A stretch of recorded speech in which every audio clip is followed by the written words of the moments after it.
जदीद औरतें हमें ये कहती हैं कि शादी के बाद अलग घर उनका हक है। ठीक है, आपका हक है। वो हमें कहती हैं कि हमारे माँ बाप की खिदमत उनका फर्ज नहीं। ठीक है, आपका फर्ज नहीं है। आपकी सब बातें ठीक हैं। वो कहती हैं कि जॉइंट फैमिली सिस्टम ठीक नहीं है। आप ठीक कहती हैं, लेकिन हमें ये भी तो बता दें कि 30 साल तक हमें दिन में 3 वक्त का खाना, साफ सुथरे कपड़े और सोने के लिए पंखे की सबसे अगली चारपाई देने वाली माँ को कहाँ छोड़ के आए। अपनी सारी जवानी अपनी जूतियां घिसाकर हमें इस मकाम तक पहुंचाने वाले बाप का क्या करें। हम इस बाप का क्या करें जिसकी बचत और पेंशन से हमारी शादी हुई और आप हमारे घर का हिस्सा बनी। हम उन्हें किसी ओल्ड होम में छोड़ के आए।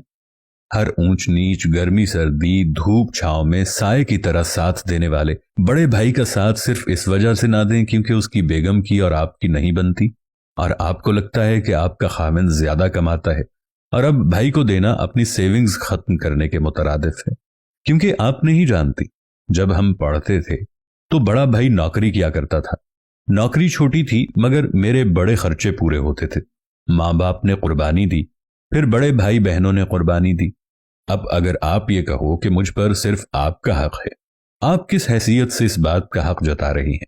मेरी तो अपनी शादी मेरे बाप की कमाई की वजह से हुई है, क्योंकि अपनी नौकरी में तो मैं किसी बड़े शहर में किराए का घर तक अफोर्ड नहीं कर सकता। भाई मिलकर रह रहे हैं, मसाइल हैं, लेकिन क्या मसाइल भाइयों के हैं? आप पंजाब यूनिवर्सिटी या कोई भी हॉस्टल देख लें, आप बॉयज हॉस्टल में कभी ये तफरीक नहीं कर पाएंगी कि किसके पास कितने पैसे हैं, क्योंकि पैसे कम हो या ज्यादा रूममेट्स और दोस्त आपस में इकट्ठे रहते हैं, खाते हैं, पीते हैं और ये कभी महसूस नहीं करवाते कि 4 दोस्त मिलकर एक का खर्चा उठा रहे हैं या एक जागीरदार दोस्त चारों को पाल रहा है।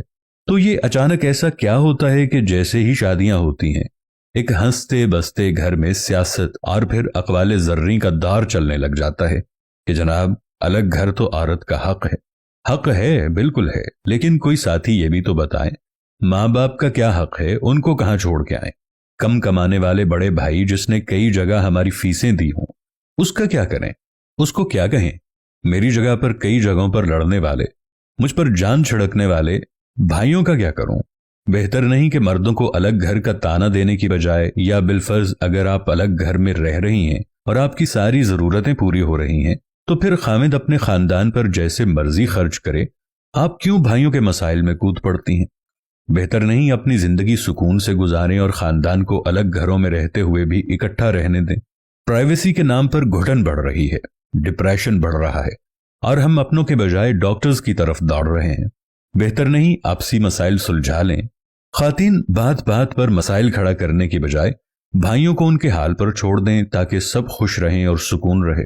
जिस यूरोप और अरब मुआशरे की मिसाल देकर हिंदुस्तान के सदियों पुराने खानदानी निजाम पर बात की जाती है, इसी यूरोप और अरबों में हर बंदा खुद कमाता है, खुद खाता है। बहुत कम लोग बाप के सर पर ऐश करते हैं। अरबों को विरासत मिलती है, यूरोप वालों को तालीम और हुनर, जो अपनी जेब से लेते हैं, फिर वो जिंदगी भी अपनी जीते हैं। ऐसा नहीं हो सकता कि आपका खाविंद बाप की जेब से पढ़ पढ़ाकर असिस्टेंट कमिश्नर बने और आखिर में आपको याद आ जाए कि घर पर तो सिर्फ मेरा हक है।